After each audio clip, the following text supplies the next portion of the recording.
Hey, this is Rob. Well, I'm sorry, that's not Rob. Rob's behind the camera. I just wanted to show you this real quickly because you're going to hear a panting noise in the background, and there's Salem. We just got back from our afternoon walk, and that means I have had a lot of time to think about things. So I wanted to share a few thoughts with you of what I was thinking on my walk. Actually, to be quite honest, I was thinking on my walk of 3 words that I have used in my life that I've heard a lot of people use, which I believe we use interchangeably when we shouldn't. And as I go over these words, I have to tell you up front, I am going to end up stepping on some of your toes, figuratively speaking. And it's not because I'm trying to be mean. It's not because I'm trying to be rude, most definitely not. And it's not because I'm trying to be cynical. But I've found out that sometimes with people, unfortunately, in order to get a person to move and progress, move one foot in front of the other, you've got to step on their toes. So hopefully I won't step on that many today. But I do want to define the 3 words that I mentioned: faith, ignorance, and the one we all hate, stupidity. I remember as a child in my Sunday school class, my Sunday school teacher, Sister Jensen, thought that I was a total smartass. But the truth was, I was not trying to be a smartass. I would just come out with these questions that nobody else in the class would ask, and questions that she probably had never even asked herself, and challenged what she was teaching, but not because I was trying to be a smartass, but because I was trying to understand the common sense of what I was learning in Sunday school. Here's one of the things that I mentioned one time, and this has to do with ignorance, and it has to do with stupidity, and it has to do with faith. She was going over the story of Noah's Ark, and I asked Sister Jensen, I said, I got a question. And as soon as I did that, I saw her knuckles clench up and turn white on the chair. She was standing up behind a chair.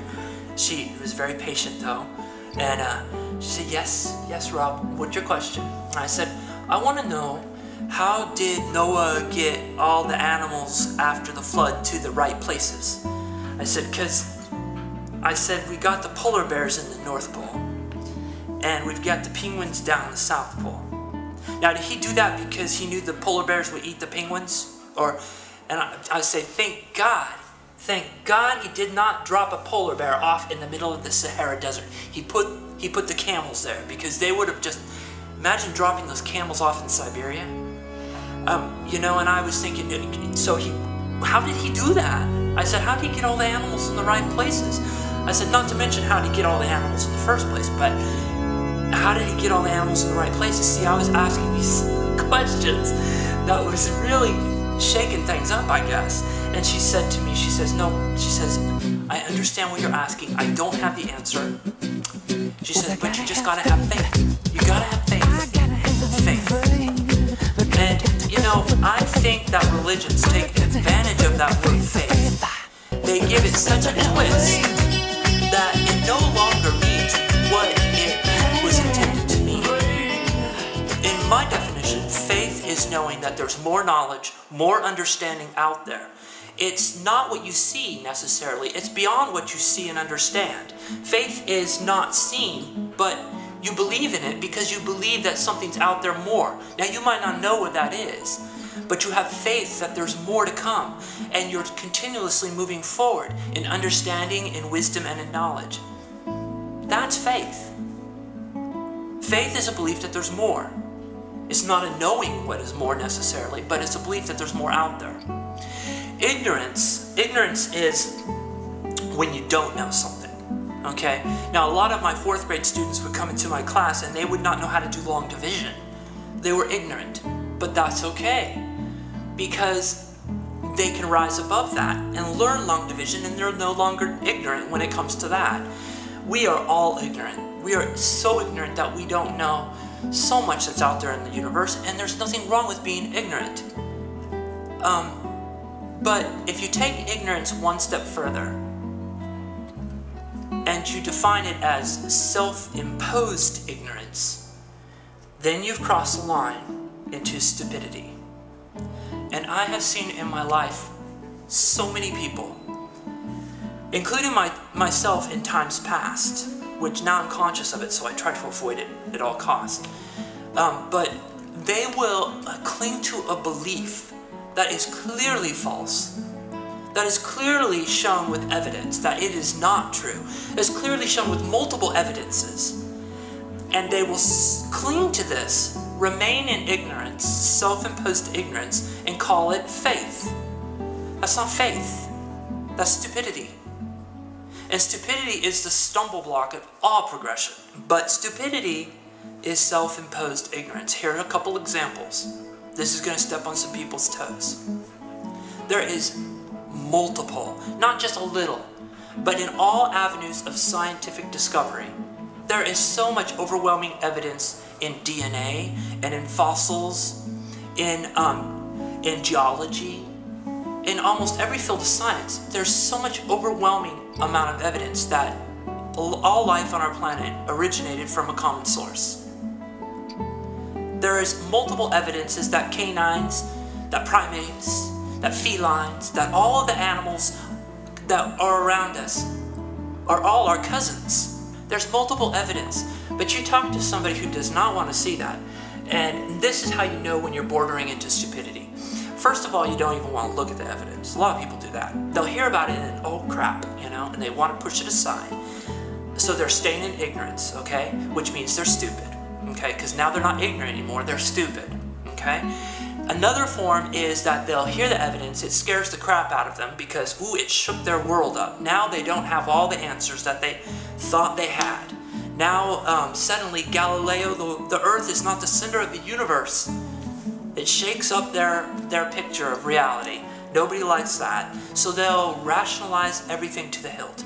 They will take shreds of evidence here and there, twist it enough, tie it in a knot, and try to paint a picture to show what their faith or what their belief is that is accurate when it's not.